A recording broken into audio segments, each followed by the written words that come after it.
If you're interested in Power Rangers lore and why they went from the Zeo powers to the Turbo powers, this is the video for you. So the theory that the Zeo powers were too strong for the human body to continue to handle is the best fan theory we have. It really holds a lot of water. I find the Mandela effect really fascinating, and the most common one in the Power Rangers community is that Kendrix is dead. Y'all, she comes back at the end of her season, and she's even in the Lightspeed Rescue crossover. The second most common one is that in the Turbo movie, they give a canonical explanation of why they switch from the Zeo powers to the Turbo powers, which they absolutely 100% do not. Now, the reason that the becoming too powerful theory holds so much water is because there is actual dialogue in Power Rangers Zeo that confirms, yes, the powers will continually grow in power over time. However, they don't say how quickly or how much or whether or not that would make it dangerous for the person using it. But that is exactly what happens to the sixth Ranger on the team, Zeo Gold. Jason's human body cannot handle the amount of power, so he has to transfer it back to Tray of Triforia in order to save his life.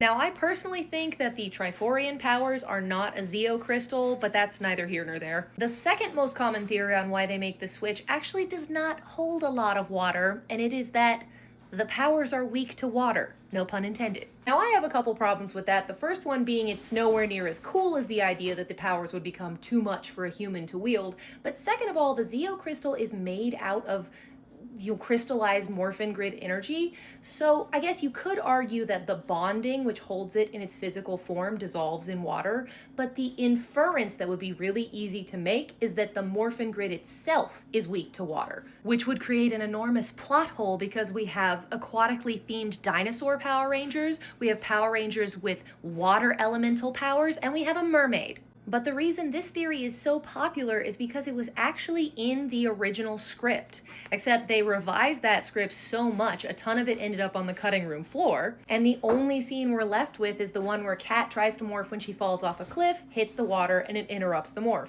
which in and of itself is not enough to canonize that the powers are weak to water, because you would need at least some dialogue or maybe a statistic in the background, or it happening to more than one person. The Turbo movie is honestly just a shit show. They cut out the scene with Tommy and Kat wielding a flamethrower, they cut out the kiss between Kim and Jason, but I just found this great Zeo reunion panel from a convention, and I wanted to share part of it with you because it's really awesome to hear someone who's actually read the original script talking about the lost scenes. If you could have changed anything about that movie script, what would you have changed? The script? 90% of it. I'm going to ask all the actors that question. I suspect we might hear that answer again. Man, there's so much actually. There's a lot of things that were cut out of the script or things we didn't shoot. There's something that I thought was really cool. There's a sequence where the yellow and green Rangers go into the ocean to save Kimberly and Jason, or help save, and they're morphed. But then the thing that they took out of the movie is that the Zeo crystal cannot be in contact with water, otherwise it doesn't work, the powers don't work.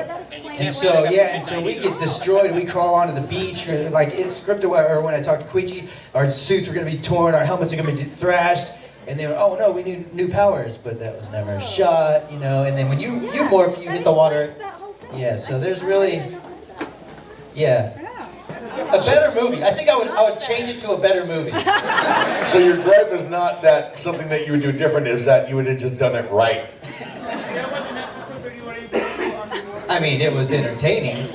It is worth noting that because they never gave a reason why they lost the Zeo powers, they have since canonized that they can still use the Zeo powers. The Zeo Rangers show up in Megaforce's legendary battle, Tommy uses the Master Morpher to become Zeo Red in Ninja Steel Dimensions in Danger, and in the Once and Always Netflix special we can see Zeo Yellow in the Ranger battery machine that Robo Rita makes. Which has actually led me to fantasize about a Zeo Netflix special, where since all of the other Zeo Rangers have new teams now, Tanya still has all 5 of the coins, and she has been acting as mentor and Yellow Ranger, teaching a new generation of Zeo Rangers who aren't really jiving, they haven't found their groove yet. So when the Bandora protocol is activated and the Robo Rita shit hits the fan, She sacrifices herself so that her teammates can get away, and that's why Yellow Zeo is the only member of her team who's been captured by Robo Rita. Nakia Baris, if you're watching this, hit me up. We can annoy Hasbro together. Because it could be so awesome. Like, Tanya getting captured is the catalyst that the team needs to really start jiving and fulfilling their full potential. And while the battle in the throne room between Min Quan and Robo Rita is happening, the Zeo team, with the help of Trey of Triforia, could have come to the moon, and they're laying siege to the castle on the other side, which is drawing away henchmen and monsters and making it possible for the Mighty Morphin team to defeat Robo Rita when they actually would have been overrun without the help from the Zeo Rangers. Please, I need this. I mean, we could probably GoFundMe a fan production. It would be so good.